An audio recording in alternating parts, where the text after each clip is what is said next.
Hello student, welcome back to the world of mathematics. Maths की इस दुनिया में आप सभी का हार्दिक स्वागत है। This is fifth video lecture for the chapter 2 relation and function. In our last 4 videos we have studied about cross multiplication of two set, that is a cross b, and using that we have also studied about relation of two set, that is a and b, relation between two set. Okay, now today we are going to start with function. Okay, in function it is also kind of a relation. In function also we need to think of relation first, है ना। relation क्या है वो पहले सोचना पड़ेगा, and based on that we will define function. okay, तो बहुत सारे डिफरेंट तरह के रिलेशन बन सकते हैं दो सेट के बीच में, बट उसमें एक स्पेशल तरीके का रिलेशन होगा जिसको हम फंक्शन नाम देंगे। और वो जो स्पेशल तरीके का रिलेशन है उसमें कौन सी रिक्वायरमेंट है, तो उसमें रिक्वायरमेंट जो है वो यहाँ पे मैंने डेफिनेशन में लिखी है। ठीक है, रिक्वायरमेंट क्या है? A relation f from A to B is said to be a function. एक रिलेशन जो ए से बी के बीच में है वो एक फंक्शन बनेगा। कब? If every element of set ए, मतलब एट ए मतलब आगे वाला सेट समझ लो, ए टू बी है ना, तो आगे वाला सेट समझ लो ए है और पीछे वाला बी है, तो every element of A has one and only one image in set B. मतलब ए के पास एक ही इमेज होनी चाहिए, ओनली वन इमेज होनी चाहिए बी के अंदर, one and only one image. And every element, ये दोनों स्टेटमेंट याद रखने हैं, ये every element and one and only one ना, एवरी एलिमेंट, ठीक है, एवरी एलिमेंट एंड दूसरा क्या, one and only one image. ठीक है, एक ही इमेज होनी चाहिए। तो यहाँ पे नोटिस करो आप एक बार, ये जो पहला सेट, पहला यहाँ पे रिलेशन जो बनाया है, डेफिनेटली ये रिलेशन तो है ना, दो सेट के बीच में कुछ ना कुछ कनेक्शन है तो वो रिलेशन है। ठीक है, बट ये फंक्शन है क्या? तो सोचो क्या बोला है, एवरी एलिमेंट ऑफ सेट ए, मतलब आगे जो ए है उसके हर एक एलिमेंट के, आगे जो ए सेट है उसके हर एक एलिमेंट के पास, है ना, every element of A set A has one and only one image. अच्छा, वन के पास वन इमेज है, टू के पास भी एक इमेज है, फोर के पास भी इमेज है, मतलब one and only one image तो है, but every element of A doesn't have one image, है ना, क्योंकि यहाँ पे थ्री के पास कोई इमेज है ही नहीं। So that is why it is not function, है ना, ये फंक्शन की डेफिनेशन को फुलफिल नहीं करेगा। ठीक है, जो फंक्शन की रिक्वायरमेंट को फुलफिल करेगा वो यहाँ पे मैं डिफाइन करूंगा। ठीक है, based on that you can easily understand about the definition, है ना। अब ये सेकंड वाले वेन डायग्राम में देखो, यहाँ पे पहले फर्स्ट एलिमेंट के पास एक इमेज है, हाँ है, सेकंड एलिमेंट के पास एक इमेज, यस, थर्ड के पास भी एक इमेज है, यस, फोर्थ के पास नहीं, ये फोर्थ के पास तो दो इमेज है। तो यहाँ पे every element have some image, सभी एलिमेंट के पास कुछ ना कुछ इमेज तो है, बट सभी एलिमेंट के पास one and only one image नहीं है ना, सभी के पास वन वन नहीं है। एक पर्टिकुलर एलिमेंट जो फोर है उसके पास दो इमेज हो गई, तो ये भी फंक्शन नहीं है ना। ठीक है, नॉट फंक्शन, ये भी फंक्शन नहीं है। तो अब ये देखते हैं, यहाँ पे देखो again every element of set A has one and only one image. देखो एवरी एलिमेंट मतलब 1 2 3 4 सबके पास कुछ ना कुछ इमेज जा रही है, यहाँ जा रही है, और सबके पास एक ही की इमेज निकल रही है, हाँ निकल रही है। 1 के पास एक इमेज है, 2 के पास एक इमेज है, 3 के पास एक इमेज है, 4 के पास इमेज है। इस तरफ देखना ही नहीं है ना, we don't need to see over here, ये सेट बी की तरफ देखो ही मत, बस यहाँ पे ही देखो सेट ए की तरफ कि हर एक एलिमेंट के पास इमेज है कि नहीं वो देखो, और हर एक एलिमेंट के पास एक ही इमेज है कि नहीं वो देखो। हर एक एलिमेंट के पास इमेज होनी चाहिए और वो भी एक ही होनी चाहिए। That's what we need to see in set A, we don't need to see in set B कि वहाँ पे क्या हो रहा है, वहाँ पे एक पर्टिकुलर इमेज दो जगह से आ रही है, कोई बात नहीं, दैट डजंट मैटर। डेफिनेशन में ऐसा कुछ लिखा ही नहीं कि भाई एवरी एलिमेंट ऑफ सेट है ए has only one and only one image and it should be unique image, और बी में यूनिक इमेज होनी चाहिए, मतलब दूसरी कोई इमेज आनी ही नहीं चाहिए, है ना। एक एलिमेंट के पास 5 आ गया तो टू के पास 5 नहीं आना चाहिए, है ना। सो जो भी ऑर्डर पेयर है वो सभी यूनिक होनी चाहिए। वैसे ही ऑर्डर पेयर तो यूनिक ही हो गई, 1 5 2 5 वो सब यूनिक पेयर ही है एक्चुअल में, बट 1 5 है तो 2 5 नहीं आना चाहिए, ऐसा कुछ नहीं है ना। बी के पास कोई रिक्वायरमेंट वैसे है नहीं, है ना। बी के पास कोई भी एक पर्टिकुलर इमेज है, वो दो एलिमेंट के लिए है तो भी चलेगा, है ना। तो एक्चुअल में क्या है, सेट ए के पास हर एक एलिमेंट के पास एक एक इमेज है, that's all. So that is why it is a function. तो ये फंक्शन है। ठीक है, चलो ये फंक्शन हो गया। चलो इसको भी देखते हैं, ये फंक्शन है क्या, 1 के पास एक इमेज है, हाँ है, 2 के पास एक इमेज है, हाँ है, 3 के पास एक इमेज है, हाँ है, सभी एलिमेंट के पास एक इमेज है, हाँ है, तो ये फंक्शन है ना। फिर बी में कोई एलिमेंट बाकी रह गया तो फिर उससे कोई फ़र्क नहीं पड़ने वाला है ना, उससे कोई फ़र्क पड़ने वाला नहीं है, हमको सिर्फ ए में ही देखना है। We always need to see in set A, we don't need to see over B, set B की तरफ देखना ही नहीं है ना। अगेन यहाँ पे भी देखो, 1 के पास इमेज है, हाँ है, 2 के पास भी है, 3 के पास भी है, मतलब हर एक एलिमेंट के पास एक एक इमेज है, यस, तो ये भी फंक्शन है, दिस इज ऑल्सो फंक्शन, है ना, ठीक है। और यहाँ पे देखो 1 के पास एक इमेज है, हाँ है, 2 के पास भी इमेज है, हाँ है, हर एक एलिमेंट के पास इमेज है, बट एक एक इमेज नहीं है। 1 के पास तो एक इमेज है, बट 2 के पास एक से ज़्यादा इमेज है, सो ये यूनिक इमेज नहीं हुई ना, 2 4 2 5 2 6, 2 के पास एक से ज़्यादा इमेज होगी, सो ये फंक्शन नहीं है, not a function or not function, है ना। आई थिंक अब मेरे ख्याल से आपको डेफिनेशन में पता चल गया होगा कि भाई फंक्शन है क्या। ये सभी एक्चुअल में रिलेशन तो है ही, है ना। रिलेशन में क्या होता है कि ए एंड बी के बीच में कुछ ना कुछ कनेक्शन हो, दैट इज व्हाट रिलेशन। एमओ कोई उसमें कोई स्पेशल रिक्वायरमेंट नहीं है कि भाई चलो ए के पास पर्टिकुलर कोई एलिमेंट का बी के पास कोई पर्टिकुलर एलिमेंट के साथ रिलेशन नहीं होगा तो चलेगा नहीं, ये सब मतलब स्पेशल रिक्वायरमेंट कोई है ही नहीं, बस कोई ना कोई कनेक्शन होना चाहिए। जैसे ओनली 1 and 3 कनेक्शन होता तो भी वो रिलेशन होता है ना, ओनली 1 7 वो भी एक रिलेशन होता, 1 3 1 2 7 वो भी एक रिलेशन होता है ना, ये भी एक रिलेशन है ना, 1 3 2 7 4 10, 3 के पास कोई इमेज नहीं है तो भी चलेगा, है ना। It is possible in relation, but it is not possible in function. In function, we have special requirement, that is every element of A should have unique image in B. Unique image मतलब one and only one image in set B. Clear? B के पास एक आध extra element बच गए तो भी चलेगा।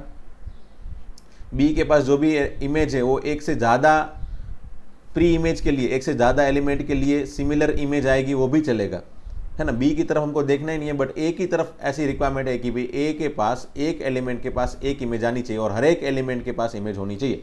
That's what the requirement of function, that's all, है ना। अब मुझे ज़्यादा नहीं समझाना इसमें पर्टिकुलरली, क्योंकि may be it will feel bore, है ना। ये मेरे ख्याल से बोरिंग फील हो रहा होगा आपको। एंड पीछे क्या लिखा है, hence function is a special type of relation. So function एक स्पेशल तरीके का रिलेशन है, हाँ है ना। एक स्पेशल रिक्वायरमेंट जो है वो अगर फुलफिल हो गई तो वो फंक्शन बन गया। सो रिलेशन इन विच अगर ये स्पेशल रिक्वायरमेंट फुलफिल हो जाती है तो वो फंक्शन हो जाएगा, ठीक है। तो अब मेरे ख्याल से फंक्शन ओके है। छोटे मोटे एक आध दो नोट देख लेते हैं, चलो। समझ लो, if F is a function को हम एफ ही बोलेंगे, बराबर। F is a function from A to B, तो ये एक्चुअल में F of A to B हो गया ना, ये सभी function F of A to B है, F of A to B. देखो ये नोट में लिख लिया मैंने। अब function F from A to B is denoted as this one, है ना, इससे डिनोट कर सकते हैं हम लोग, ठीक है। तो यहाँ पे अगर if F is a function from A to B and उसके अंदर स्पेशल रिक्वायरमेंट, समझ लो ए, यहाँ पे ए है और यहाँ पे बी है, चलो यहाँ पे नहीं, चलो दूसरी कोई लिख लेते हैं, दूसरी कोई स्वेट में, समझ लो यहाँ पे ए है और यहाँ पे बी है, ठीक है। तो अगर A B belongs to f है, तो अगर A B belongs to f है मतलब ए एंड बी ये एक पैर हो गई, बराबर। ये पैर जो है वो पैर अगर एफ के अंदर है तो ये एफ के अंदर है ना ये पैर, ठीक है। Then f of A equal to B, ऐसा लिख सकते हैं हम लोग। तो f of A equal to B मतलब क्या हुआ कि एफ फंक्शन के अंदर ए रखेंगे, ये ए रखेंगे तो हमको आंसर बी मिलेगा। That's what the interpretation of f of A equal to B. जैसे इसको हम क्या बोलेंगे, 1 5 पेयर को f of 1 equal to 5, f of 2 equal to 5, f of 3 equal to 5, okay. यहाँ पे f of 1 equal to 5, f of 2 equal to 6, f of 3 equal to 8। और यहाँ पे ये तो फंक्शन ही नहीं है तो बोल ही नहीं सकते। यहाँ पे f of 1 equal to 5, f of 2 equal to 5, f of 3 equal to 7, f of 4 equal to 7, और यहाँ पे भी कुछ नहीं बोल सकते because it is not a function, ठीक है। तो मेरे ख्याल से अब ये इसका मीनिंग पता चल गया होगा आपको कि f of A equal to B का मीनिंग क्या होगा। अगर फंक्शन के अंदर ये जो ए है वो क्या होगा, इस तरफ आगे वाला एलिमेंट, उसमें से कोई एलिमेंट अंदर रखेंगे फंक्शन के अंदर, then we should have answer, जो इमेज होगी वही आंसर होगा। तो 1 के लिए ये इमेज है, ठीक है। अब यहाँ पे आप देख सकते हो जो ए है उसको हम बोलते हैं प्री इमेज, और ये जो बी है उसको बोलेंगे हम इमेज, है ना। B is called image of A, B जो है वो ए की इमेज है, A is called preimage of B, और ए क्या है, बी की प्री इमेज, एंड बी क्या है, ए की इमेज, ठीक है। तो ये दोनों नोट्स मेरे ख्याल से इजी है, पता चल गई होगी आपको। And function can be termed as a map or mapping use to denote a function. Function को बोल सकते हैं ऐसा, वैसे इतना फेमस है नहीं, बट अगर किसी ने बोल दिया कि भाई map of A to B, map F of A to B, या फिर mapping F of A to B, then we should have to know that this mapping or map is a similar word, synonym of this function word. Okay, so मेरे ख्याल से ये notes तो easy है ना। ये सभी नोट्स को आपको नोट कर लेना है आपकी बुक में कंपलसरी, है ना। ये 6 एग्जाम्पल मैंने जो यहाँ पे लिखे हैं वो भी कंपलसरी नोट करने हैं, ताकि आपको फंक्शन के बारे में एग्जैक्टली कोई डाउट ना रहे, है ना, पर्टिकुलरली कोई डाउट रहे नहीं। इन फ्यूचर भी आप अगर इसको पढ़ोगे विद डेफिनेशन को और इस पर्टिकुलर चीज़ 6 एग्जाम्पल को सुनोगे, देखोगे, definitely you will not find any kind of difficulty to understand the definition or to understand the special requirement of relation to make it function.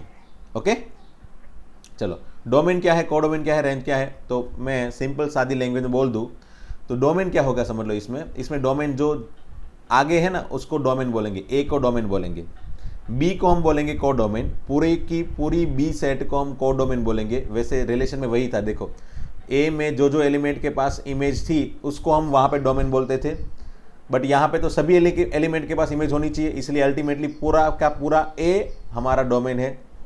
Once again, relation के अंदर क्या होता था, देखो जैसे रिलेशन के अंदर ये जो था ना, इसमें डोमेन क्या था, 1, 2 एंड 4, ठीक है। क्यों? क्योंकि 3 के पास तो इमेज है नहीं, तो सिर्फ डोमेन 1, 2 एंड 4 था, तो जिसके पास इमेज है उसको डोमेन बोलते हैं, वही एक्चुअल में डोमेन की रिक्वायरमेंट है।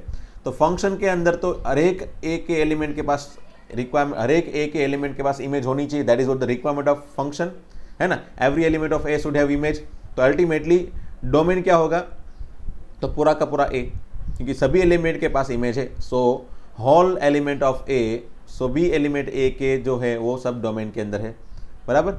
बी तो वहाँ पे भी रिलेशन में वही था, कोडोमेन पूरा का पूरा बी था, वैसे यहाँ पे भी कोडोमेन पूरा का पूरा बी है। एंड वहाँ पे भी रेंज क्या था, जो इमेज है उसको रेंज बोलेंगे, यहाँ पे भी वही है, 5, 6 एंड 8 इसको रेंज बोलेंगे, यहाँ पे 5 एंड बी इसको मैं रेंज बोलेंगे। यहाँ पे रेंज नहीं बनेगी क्योंकि ये फंक्शन ही नहीं है ना, फंक्शन की रेंज नहीं बनेगी। डेफिनेटली रिलेशन की रेंज बन सकती है, 3, 4, 5, 6 की रिलेशन की रेंज है, एंड 1 एंड 2 वो डोमेन है रिलेशन का, ठीक है। बट फंक्शन के लिए तो रेंज एंड डोमेन नहीं फाइंड कर सकते क्योंकि ये फंक्शन ही नहीं है।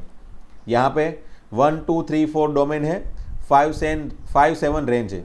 यहाँ पे 1, 2, 3, 4 वैसे ये फंक्शन है ही नहीं, तो इसमें फंक्शन की रेंज एंड डोमेन फाइंड नहीं कर सकते, ठीक है। तो ये हो गया सिंपल सा डोमेन, कोडोमेन एंड रेंज, है ना। इसमें अंदर जाने की जरूरत है नहीं, क्या लिखा है, अगर पढ़ोगे तो वही लिखा होगा जो मैंने यहाँ पे समझाया, ठीक है। Let us see some example.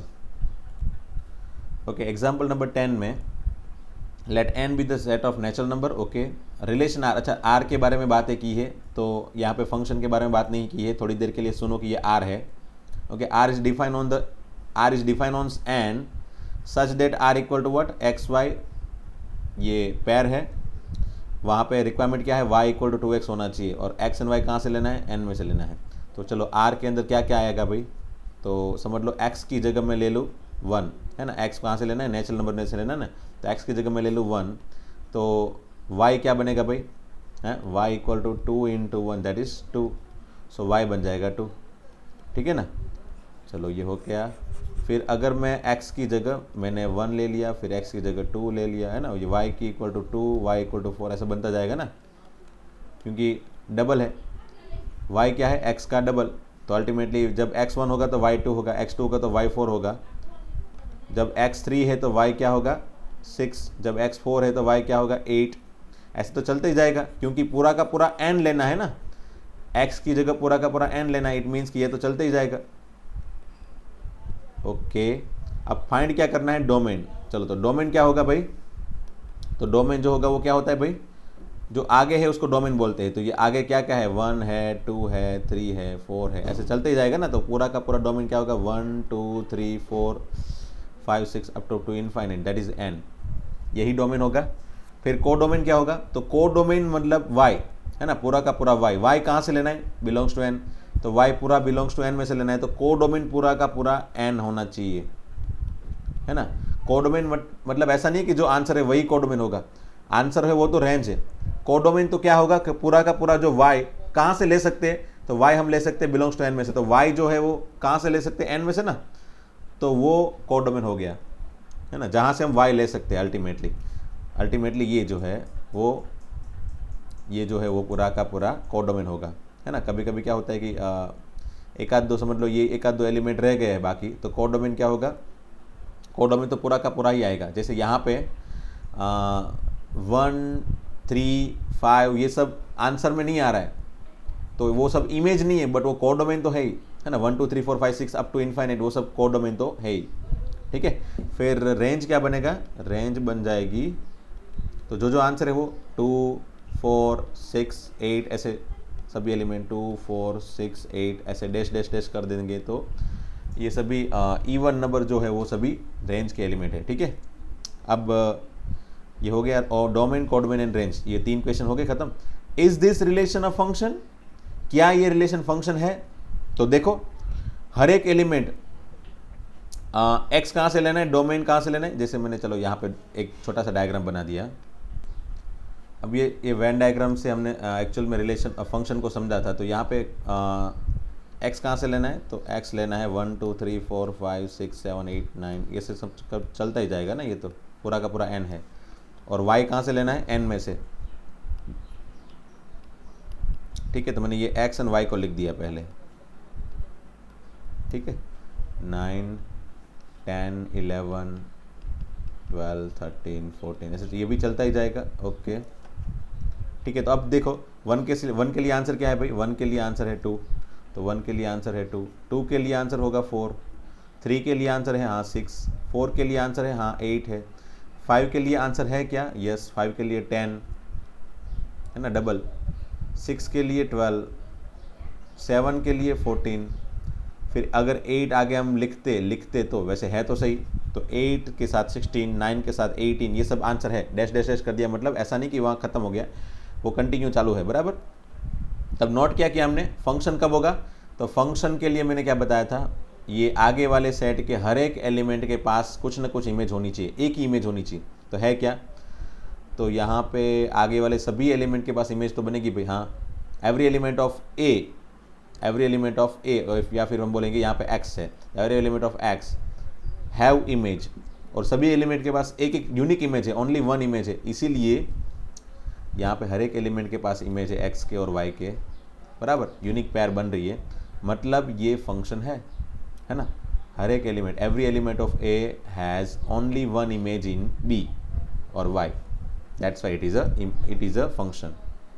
Here every element of, वैसे ये x कहाँ से लेना है, चलो इसको एक्स वाई ही बोल देते हैं ना, या फिर ए बी समझ लो, चलो यही लिख लेते ए, ये ए बी ले लिया, चलो every element of A has only 1 image in B, so it is a function, it is also a function, ठीक है। चलो, तो ये एक्चुअल में इतना बड़ा तो पहला क्वेश्चन था ना, इसलिए इतनी बड़ी रिक्वायरमेंट से हमने चेक करके फाइनली आंसर दिया। वैसे जब भी फंक्शन होगा ना, कोई भी चीज़, कोई रिलेशन जो होगा वो फंक्शन होगा ना, तो क्या करना है पता है आपको, ये y है ना, y की जगह f ऑफ x लिख लो पहले, तो फिर यहाँ पे क्या लिखा है, y इक्वल टू 2x, तो f of x equal to 2x है, चलो अब y थोड़ी देर के लिए भूल जाओ, ये फंक्शन हो गया, f of x equal to 2x, ये फंक्शन हो गया, बराबर। तो फंक्शन कैसा होगा, मोस्टली फंक्शन में ये आपके पास यहाँ पे कोई भी x के फॉर्म में एक टर्म होगा, x के फॉर्म में एक टर्म होगा, जैसे वो 2x है, फिर वहाँ पे x² हो सकता है, कुछ भी हो सकता है, बट x के फॉर्म में एक टर्म है वहाँ पे, वो ओनली sin x भी हो सकता है, cos x भी हो सकता है, log x भी हो सकता है, e रेज़ टू x भी हो सकता है ना, कुछ भी हो सकता है, दो चीज़ों की समेशन भी हो सकती है ना, डिवाइडेड बाई 2, कुछ भी हो सकता है। It is kind of term in form of x, बस ये होना चाहिए, ऐसा नहीं होना चाहिए प्लस और माइनस x², ऐसा नहीं होना चाहिए, दो नहीं चाहिए, है ना। या फिर मॉड्यूलस ऑफ, सब कुछ चलेगा, मॉड्यूलस ऑफ x भी चलेगा, मॉड्यूलस ऑफ x भी एक फंक्शन है, क्योंकि अब इसके अंदर भी x इक्वल टू 1 रखेंगे आंसर 1 आएगा, x इक्वल टू 1 रखने पे आंसर 1 एंड 2 दो तो नहीं आएंगे, है ना। 1 रखने पे सिर्फ एक ही आंसर बनेगा, 2 रखने पे भी सिर्फ एक ही आंसर बनेगा, -1 रखने पे भी वो एक ही आंसर बनेगा, -1 के लिए भी 1, बट -1 के लिए सिंगल आंसर है, -1 के लिए दो आंसर नहीं है ना। -1 के लिए ऐसे यहाँ पे एक आंसर जा रहा है और यहाँ पे भी एक आंसर जा रहा है, ऐसा नहीं है ना। मैंने एक आध बार लाइव वीडियो लेक्चर में भी बताया था कि भाई हर एक एलिमेंट ए के जो है वहाँ से एक ही बस निकलेगी और हर एक स्टेशन से बस निकलेगी, है ना। फिर बस वहाँ पे एक स्टेशन पे जाके रुक जाए उससे कोई मतलब नहीं है ना। ये 1 नंबर से भी बस निकलेगी, वलसाड से भी निकलेगी, सूरत से भी निकलेगी, बड़ौदा से भी निकलेगी और सभी बस एक साथ में अहमदाबाद पे, मतलब अहमदाबाद के पास पहुंची, एक साथ में अहमदाबाद के पास पहुंची, चलेगा, है ना, चलेगा, उससे कोई मतलब नहीं है। बट हर एक स्टेशन से एक बस ही निकलनी चाहिए, फिर उसका रीचिंग पॉइंट एक ही हो तो चलेगा, उससे कोई मतलब नहीं है। जैसे यहाँ पे भी देखो, सूरत से बस निकल रही है, जामनगर जा रही है, ये बड़ौदा से बस निकल रही है, अहमदाबाद जा रही है, और ये वलसाड से बस निकल रही है, वो बड़ौदा जा रही है, चलो कोई भी, है ना। तो हर एक स्टेशन से बस निकल रही है मतलब वो फंक्शन है, बराबर। हर एक स्टेशन से एक सिंगल बस निकल रही है तो वो फंक्शन है, ठीक है। ओके चलो, तो अब फंक्शन के बारे में मेरे ख्याल से इस तरह की लैंग्वेज में कुछ भी लिख दिया हो तो इतनी बड़ी चीज़ों को सोचनी नहीं पड़ेगी, आपको डायरेक्टली सोचना है कि एक्स के फॉर्म में कोई पर्टिकुलर टर्म यहाँ पे दिया है F of x equal to, then वो फंक्शन है, ठीक है, देन वो फंक्शन है। ओके चलो एग्जाम्पल 11 देख लो। Examine each of the following relation given below and state in each case giving reason whether it is a function or not. अच्छा, नीचे जो है वो रिलेशन दिए है और वो फंक्शन है कि नहीं वो देखना है, बराबर। तो ये पहला क्वेश्चन जो है उसमें रिलेशन जो दिया है उसमें भी अगेन वही हमने जो आदत बनाई है वही आदत के हिसाब से चलते हैं हम। यहाँ पे 2 के लिए आंसर क्या है 1, फिर 3 के लिए भी आंसर क्या है 1 एंड 4 के लिए आंसर क्या है 2। अच्छा, क्या बोलते हो, फंक्शन है क्या? यस, हर एक एलिमेंट आगे जो है उसके पास एक इमेज है, खत्म, तो ये फंक्शन है ना, ये फंक्शन है, इट इज अ फंक्शन, ठीक है, ये हमारा आंसर हो गया। फिर second question, R equal to क्या लिखा है, फिर ये सेकंड वाला देखो, सेकंड में भी अगेन वही वेन डायग्राम बना लेते हैं। 2 के लिए आंसर क्या है 2 है, ठीक है, फिर दूसरा 2, अगेन दूसरा 2 तो होगा नहीं, लेकिन वही 2 के लिए आंसर 4 भी है, 3 के लिए आंसर 3 है एंड 4 के लिए आंसर 4 है, ठीक है। अच्छा, 4 के लिए आंसर 4 है, यहाँ पे ऐसा जा रहा है, कोई बात नहीं, ठीक है। मतलब यहाँ पे तो कोई मतलब नहीं है, 2 के लिए 4 है, 4 के लिए भी 4 है, उससे कोई मतलब नहीं है। बट 2 के लिए दो लाइन निकल रही है ना, ये 2 नंबर के सेशन से एक साथ में दो बस निकल रही है, वो नहीं चलेगा भाई, है ना। Here every element of A, here one element of A that is 2 has 2 image, है ना, उसके पास एक इमेज नहीं है, आप लिख सकते हो ऐसा, है ना। Here image of 2 is 2 and 4, है ना, 2 की दो इमेज है, 2 and 4 दो इमेज है, hence it is not a function, it is not a function, ठीक है। फिर third question, R equal to क्या दिया है, चलो 1 2 2 3 3 4 4 5 5 6 6 7, तो पहला 1 with 2, ठीक है, फिर 2 with 3, 3 with 4, 4 with 5, okay, 5 with 6 and 6 with 7, है ना, 6 with 7, ओके। तो यहाँ पे तो ये तो बहुत ही सिंपल सा और अच्छा दिख रहा है भाई, ये तो है ना फंक्शन है, क्योंकि हर एक एलिमेंट के पास कुछ ना कुछ इमेज है और एक ही इमेज है, so that's why it is a function, it is a function, okay, so it is a function.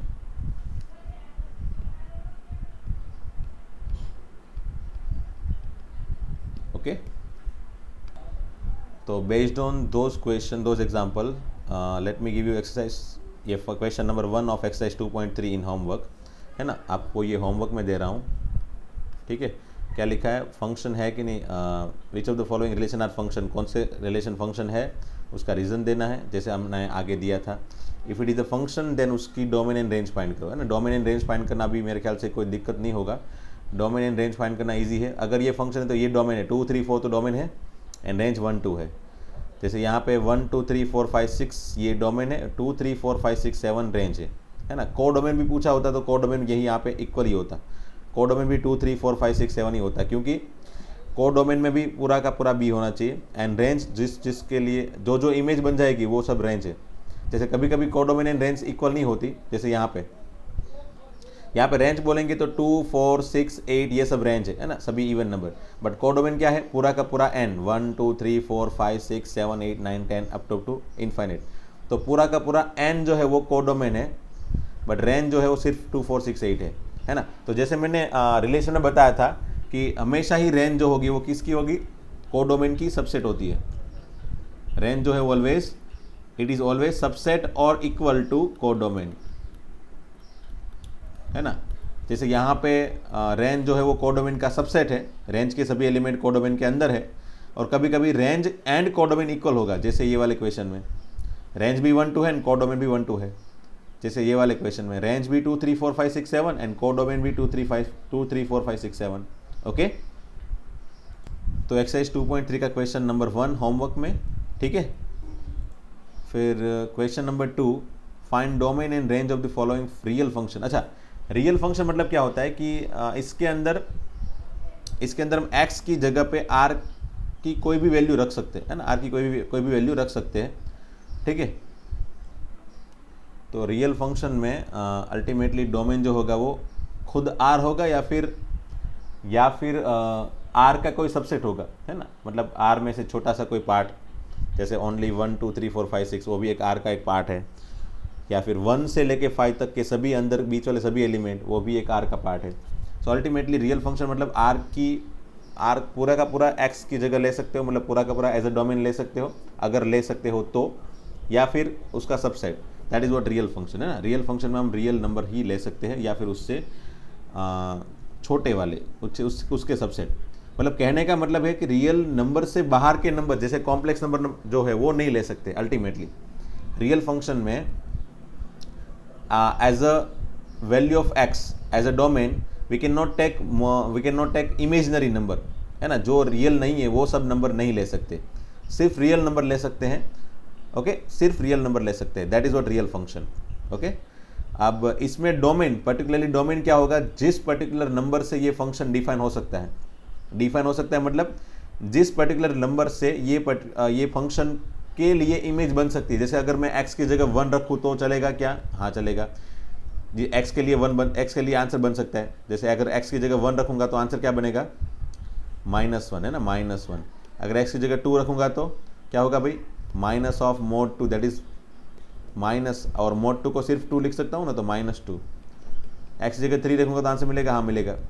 तो x की जगह अगर मैं 0 रखूँगा तो आंसर मिलेगा, हाँ मिलेगा। x की जगह मैं 1.5 रखूँगा तो आंसर मिलेगा, हाँ मिलेगा। -7.5 के लिए भी आंसर मिलेगा क्या, यस मिलेगा। उसके लिए भी आंसर मिलेगा 7.5, वो भी -7.5 ही आएगा। तो x की कोई भी वैल्यू रख लूँ, जो मुझे पता है आज तक मैंने जितनी वैल्यू सीखी है x के लिए, मतलब कोई भी रियल वैल्यू में रख दूँ यहाँ पे, if I put any value, any real value over here, then definitely I can get my answer, है ना। तो x की मैं कोई भी वैल्यू ले लूँ यहाँ पे, है ना, 1 लूँ, 2 लूँ, या 1.5 लूँ, या -1.5 लूँ, कुछ भी लूँ, आई कैन गेट आंसर, मुझे आंसर मिल सकता है ना। तो अल्टीमेटली फंक्शन का डोमेन क्या होता है, ये पूरा का पूरा जो है वो डोमेन होता है। तो ये पूरा का पूरा क्या है, एक्चुअल में r है, तो इसका डोमेन क्या हो गया, r, है ना। तो ये हो गया अंडरस्टैंडिंग। अब याद रखने के लिए मैं क्या बता रहा हूँ कि मॉड्यूलस फंक्शन में ऑलवेज, मॉड्यूलस फंक्शन मतलब ये जो है ऑलवेज इसका डोमेन क्या होगा, r होगा, है ना। इसमें कुछ भी रख सकते हैं, x की जगह हम कुछ भी रख सकते हैं। मॉड्यूलस फंक्शन के अंदर हम x की जगह कुछ भी रख सकते हैं, बट ये f ऑफ x जो है ना वो न्यूमरेटर में होना चाहिए ना, न्यूमरेटर में होना चाहिए। ऐसा ना हो कि चलो ये x -1/x + 2 ऐसा लिख दिया तो फिर हमको देखना पड़ेगा, ठीक है। तो अभी इसके सेपरेट रूल्स है, डोमेन एंड रेंज के लिए एक सेपरेट रूल्स का मैं एक वीडियो बनाऊंगा। मेरे ख्याल से एक दो वीडियो बनेंगे, डोमेन का भी एक दो वीडियो बनेगा, रेंज के भी 1-2 सेपरेटली वीडियो बनेंगे। जेडबली पर्टिकुलर पोर्शन में मैं डोमेन फाइंड करने के रूल्स एंड रेंज फाइंड करने के रूल्स सिखाऊंगा मैं आपको, जिसमें बहुत डिफ़िकल्ट लेवल के क्वेश्चन भी आराम से सॉल्व हो सकते हैं। जैसे मैंने अगर बोल दिया चलो ये x² - 1/sin x + log x + e⁻x - 1/4x, इसका मुझे डोमेन फाइंड करके दो, तो इसका भी डोमेन आराम से फाइंड कर लेंगे हम, है ना। विद इन अ सेकंड तो नहीं बोलूँगा मैं, but with in a minute, 1 minute या 1 से ज़्यादा मिनट, 2 मिनट में, इस तरह के क्वेश्चन जेडब्ल्यू में पूछे भी गए हैं, है ना। तो इसकी डोमेन या फिर रेंज, वैसे रेंज के लिए इतने बड़े क्वेश्चन नहीं होंगे, तो रेंज के लिए इसके सेपरेट क्वेश्चन है, उस तरह के क्वेश्चन जिसको हम सॉल्व कर सके उसके क्वेश्चन, उस तरह के क्वेश्चन हम रेंज के लिए भी सीखेंगे। तो डोमेन एंड रेंज जो है वो सेपरेट टॉपिक है, definitely we will study separate topic. फिलहाल अभी जितनी ज़रूरत है उतना मैं दिखाता हूँ, बराबर, जितनी ज़रूरत है उतना मैं आपको डोमेन एंड रेंज के लिए बता देता हूँ।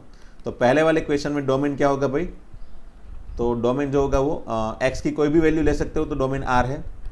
And as an range, as a range क्या बनेगा, रेंज क्या बनेगा यहाँ पे, तो मैं अगर एक्स की कोई भी वैल्यू लूँ, बराबर, एक्स की, एक्स बिलोंग्स टू आर ले लूँ, तो याद रखना भाई एक्स बिलोंग्स टू आर लूँ, तो मोड एक्स क्या होगा, मोड एक्स हमेशा होगा आर प्लस यूनियन जीरो, मतलब या फिर मैं इसको ऐसा लिख लूँ, जीरो से इनफाइनाइट, है ना, जीरो भी आ जाएगा ना, क्योंकि x की जगह x बिलोंग्स टू आर मतलब x इक्वल टू जीरो हो जाएगा ना इसके अंदर। तो x इक्वल टू जीरो होगा तो मोड x की वैल्यू जीरो तो हो सकती है। फिर x की वैल्यू अगर मैं 1 ले लूँ तो उसका मोड 1 होगा, वो भी इसके अंदर है। x की जगह मैं माइनस 1.5 ले लूँ तो उसका मोड क्या होगा, प्लस 1.5, वो भी इसके अंदर आ जाएगा, है ना। तो x अगर कुछ भी है तो उसका मोड क्या होगा, हमेशा ही पॉजिटिव, हमेशा ही positive. Modulus will give always positive answer, that you know very well I think. अब मॉड्यूलस x को मैं माइनस से मल्टीप्लाई कर लूँ तो एक्चुअल में मुझे दोनों साइड माइनस मल्टीप्लाई करना पड़ेगा ना, तो जो भी पॉजिटिव नंबर है वो सभी पॉजिटिव नंबर क्या बन जाएंगे, नेगेटिव नंबर बन जाएंगे ना। तो ये हो गई रेंज, है ना, minus mode x that is f of x, उसको ही f ऑफ x बोलेंगे ना, क्योंकि वही f ऑफ x दी है उन लोग ने। तो रेंज क्या हो गई भाई, रेंज जो हो गई वो है माइनस इनफाइनाइट से ज़ीरो। वैसे मैं भी थोड़ी दिक्कत आई होगी इसमें रेंज में, definitely you won't find, you will not find any difficulty when we study separately, range को सेपरेटली पढ़ेंगे तब मैं ये पर्टिकुलर ऑपरेशन, ये जो है ये चीज़ कैसे हमको फॉलो करनी है, इसके मैं एलिमेंट्री ऑपरेशन के ट्रांसफॉर्मेशन की टेक्निक सिखाऊंगा, है ना। ये ट्रांसफॉर्मेशन टेक्निक है, ये x है, फिर मोड x को, इसको मोड x में ट्रांसफॉर्म किया तो ये r का किस तरह से ट्रांसफॉर्मेशन होगा, इसको माइनस से मल्टीप्लाई किया तो यहाँ पे ट्रांसफॉर्मेशन कैसे होगा, है ना, वो सब रूल्स है। Definitely we will study all the rules and regulation separately, okay.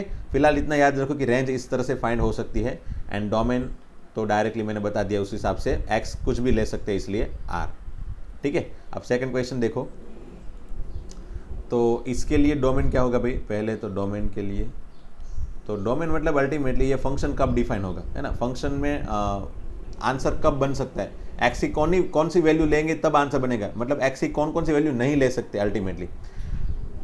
X की कुछ भी वैल्यू लो, एक्स की कोई भी वैल्यू लियो, फंक्शन डिफाइन होना चाहिए।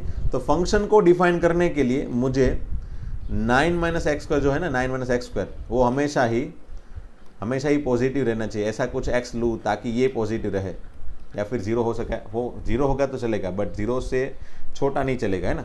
अगर जीरो से कम वैल्यू में इसकी लूँगा 9 माइनस एक्स स्क्वायर की, डेफिनेटली ये अंडर रूट के अंदर नेगेटिव हो जाएगा, और नेगेटिव अंडर रूट के अंदर आएगा तो वो इमेजनरी नंबर हो गया, है ना। एफ ऑफ एक्स का आंसर इमेजनरी नहीं आना चाहिए, क्योंकि ये सब रियल फंक्शन है।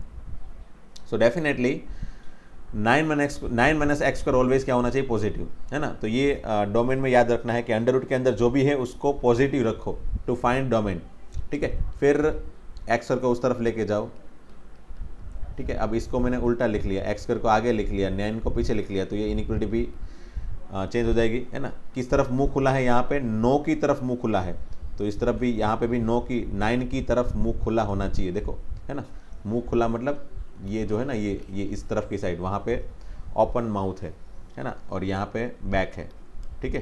तो ये ओपन माउथ साइड जो है, मतलब जो जिस तरफ मुंह खुला है उस तरफ की साइड ही मुंह खुला रहना चाहिए, ठीक है।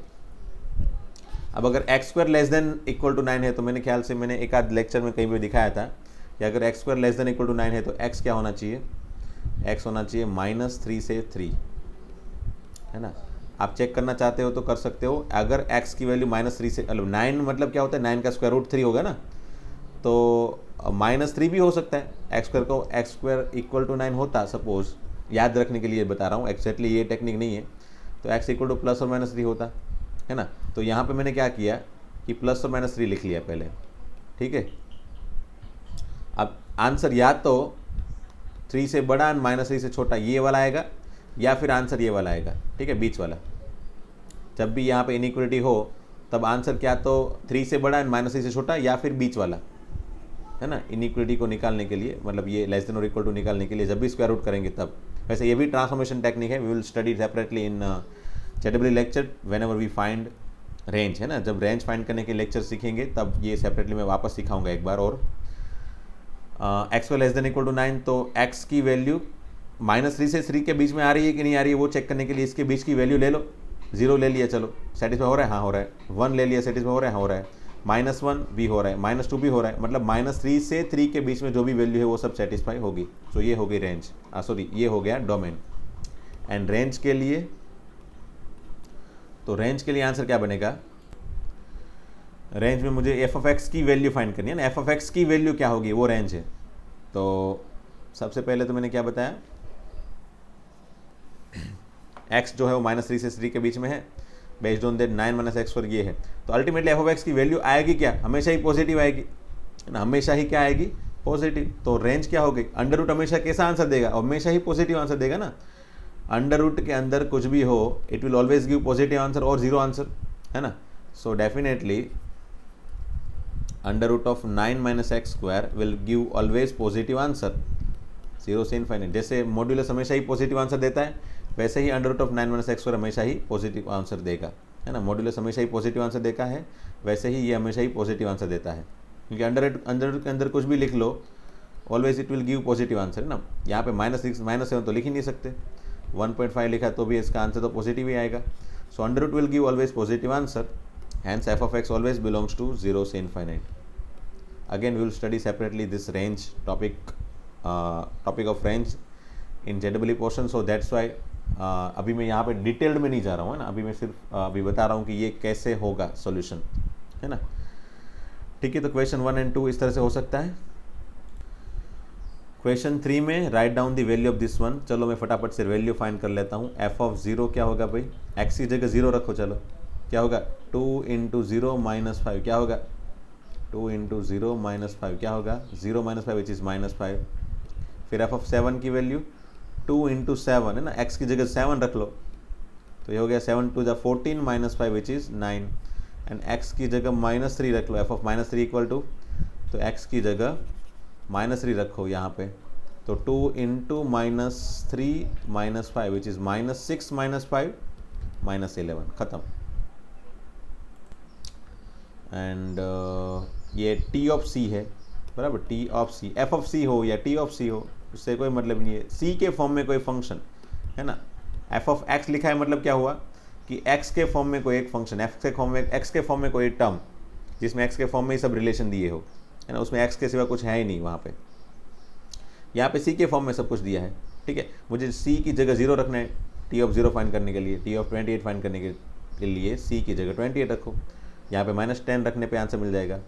And the value of C when T of C equal to 12 212। तो चलो ये फर्स्ट सेकंड थर्ड होमवर्क में दे रहा हूँ, एंड फोर्थ वाला मैं करवाता हूँ, चलो, है ना। तो फोर्थ में क्या है, T of C equal to 212, और T ऑफ C है क्या 9c/5 + 32 इक्वल टू 212। तो फाइंड क्या करना है C, तो C को सब्जेक्ट बना लो ये रिलेशन में, तो 9c/5 इक्वल टू 212 - 32 कितना होगा भाई ये, तो 12 माइनस करोगे पहले, 200 में से 20 that is 180, okay. So 9c equal to 5 × 180, hence c equal to 5 × 180/9, तो ये हो गया 9 2 जा मतलब 20 जा, सो c इक्वल टू 100, है ना। c इक्वल टू क्या हो गया 100, तो ये आंसर हो गया फोर्थ का, ठीक है। और ये 3 जो है वो तो आप 0 रखो एक बार C की जगह, एंड आंसर बना लो, तो आंसर 32, 28 रख के आंसर बना लो, एंड -10 रख के आंसर बना लो, है ना। एंड अगेन वापस एक बार रेंज है, तो रेंज में कैसे करेंगे सॉल्व, सिर्फ रेंज पूछा है, बराबर, रेंज। तो फर्स्ट क्वेश्चन में रेंज क्या आएगी भाई, तो x जो है वो पॉजिटिव है, x से स्टार्ट करेंगे, x जो है वो पॉजिटिव है 0 से लेके इनफाइनाइट, ठीक है, सिर्फ पॉजिटिव वाला x लेना है, वहाँ पे बताया ना। तो -x क्या होगा, -x यहाँ पे मुझे ये क्रिएट करना है ना, इसकी वैल्यू बनानी है मुझे, एनी हाउ मतलब इसकी वैल्यू बनानी है, वो रेंज होगी। तो -x की वैल्यू, तो -x की वैल्यू नेगेटिव हो जाएगी, x पॉजिटिव तो -x क्या होगा नेगेटिव, सो माइनस इन्फाइनाइट से ज़ीरो, माइनस ज़ीरो तो होगा नहीं ना।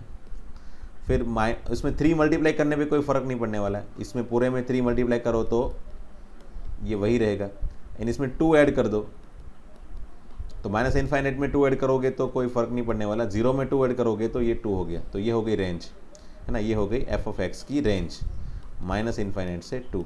हैंस रेंज क्या हो गई भाई, माइनस इन्फाइनाइट से 2। ठीक है, फिर सेकंड क्वेश्चन में देखो, f of x equal to x square plus 2।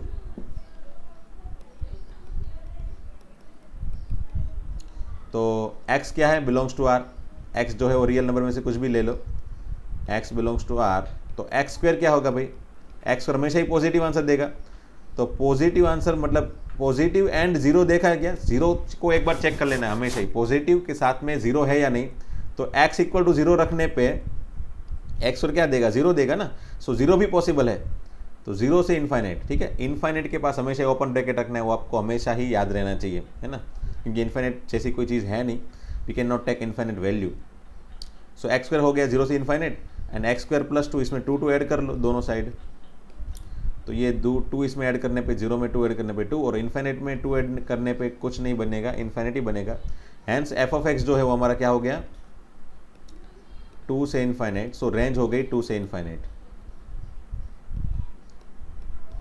ठीक है, and third one, f of x equal to x where x belongs to R, तो ये बस यहाँ से स्टार्ट करते हैं हम लोग, मैंने क्या बोला था, एक्स जो कंडीशन है वहाँ से स्टार्ट किया, एक्स बिलोंग्स टू आर बराबर, और यहाँ पे फंक्शन जो है उसके जैसी चीज़ें बनाओ, तो ये एक्स है फंक्शन, तो एक्स की जगह एफ ऑफ एक्स लिख लो, है ना, तो एफ ऑफ एक्स कहाँ पे है भाई, एफ ऑफ एक्स भी आर में ही है, सो जो भी एफ ऑफ एक्स की रेंज है वही एक्चुअल में रेंज होती है ना, वही हमारे फाइनल रेंज होती है, यहाँ पे एफ ऑफ एक्स की रेंज क्या है, तो आर, तो रेंज भी हमारी क्या हो गई, आर, है ना, तो ये हो गया थर्ड क्वेश्चन, है ना, फाइनली ये 5 क्वेश्चन खत्म। अच्छा, फंक्शन में एक छोटा सा टॉपिक बाकी रह गया है, that is algebra of function, that will discuss later on, और साथ में एक graphical representation of some special function, वो भी एक टॉपिक बाकी है, तो वो मैं एक सेपरेट लेक्चर में पढ़ा दूंगा बराबर, इसके आगे वाले लेक्चर में। बाकी तो मेरे ख्याल से एक्सरसाइज तो खत्म हो गई, मतलब फंक्शन के बारे में जो बेसिक जानकारी थी वो सब खत्म हो गई, ठीक है, एक्सरसाइज 2.3 भी खत्म हो गई। Okay, thank you very much दोस्तों, मिलते हैं फिर नेक्स्ट लेक्चर में। ओके।